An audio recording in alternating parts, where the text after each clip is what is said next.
So finally, we are getting to read Plato, having already talked about his views quite extensively. Remember that he is reporting dialogues involving his teacher Socrates as a method of presenting his philosophical approach to education, which is going to contrast with that of the sophists as well as that the more pragmatic approach, political approach of Isocrates. Plato's dialogues are sometimes seen as a precedent for a dialogical education and for the idea that people need to be encouraged to, quote unquote, think for themselves. It's where we get the idea today that it is not so important what you think, but that you own your own thoughts, that you know how to think. This leads ultimately to the idea that I'm okay and you're okay, we can agree to disagree. But Plato is not stressing cultural relativism here. He wants his students to discover the actual truth about the subjects they are studying. So he's urging a personal search for the truth. He is saying that examining one's own life and the world around us is a worthy pursuit. Questioning assumptions is a good thing. But all of this is really in the pursuit of the truth, the good, the just. It is not a pursuit that is valuable by itself, but only insofar as it leads to the one true truth. However, his assumption is that this personal search is best undertaken through guided discussion rather than polemical speeches of the kind that the sophists composed and displayed. Why is this? Why does Plato and Socrates prefer dialogue over set speeches? Answering this question will help us understand Plato's critique of rhetoric and his understanding of how to discover the actual truth, rather than to settle merely for an appearance of the truth. I'd encourage you to think carefully about this question of why Plato thinks dialogue is superior to speeches as you read the Gorgias. The Gorgias begins with an extended discussion of the nature of oratory. Socrates is shown to be asking his students, what is the subject of oratory, on page 90. This question about what is the subject of oratory is a typical move of Socrates, who is shown by Plato to always move from the question of appearances, or what something is like and what it is not, to essences, to existence. This is what philosophers call ontology, being concerned with the essence that defines, rather than with the appearance that distinguishes. So Plato is concerned not with what oratory is like, but what oratory is. What is it about? I don't know if this question sounds familiar to you. What is communication? And what is it that you study? What is the subject of communication?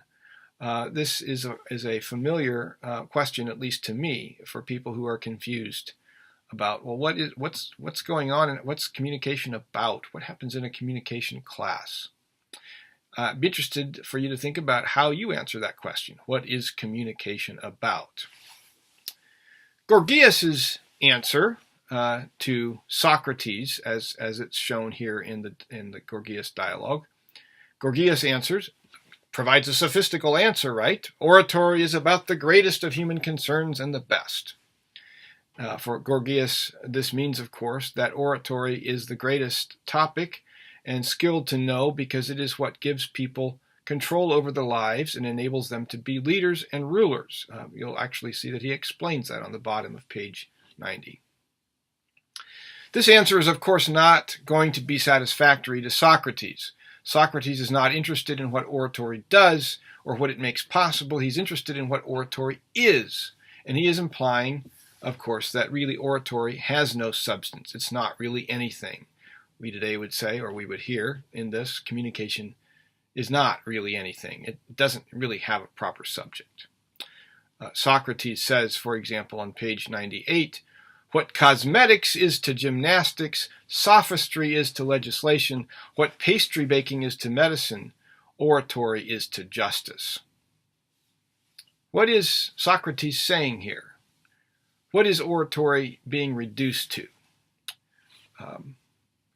I'll just give you a clue that Socrates here means to be insulting the profession of rhetoricians and of communication professionals. The vision of knowledge that Socrates is shown to be advancing here is of a knowledge that requires no ornamentation. For him, knowing justice is the same thing as practicing justice. There is no distinction for Socrates between right knowledge and right action. If I truly know what is just, I need no rhetorical help or public relations help or marketing help to engage in just action. I will just naturally live the truth that I have discovered. I wonder if you have ever had an experience of knowing something so thoroughly and completely that your course of action just follows naturally from this knowledge. This is what Socrates is advocating as true knowledge. Socrates is pursuing a view or understanding that would essentially make no room for rhetoric or public relations or communication as a separate discipline or art form that can be taught. That is why the United States is among the very few countries in the world whose higher education institutions have communication departments where persuasion and rhetoric are taught as separate disciplines. Plato's argument largely won the day in the Western Academy. I encourage you to think about some of the advantages of Socrates' view of the truth and of rhetoric, even if it would make no space for our profession as communication professionals. And what are the downsides for seeing the world this way? I hope above all that you enjoy this text and are ready to talk about it on Thursday.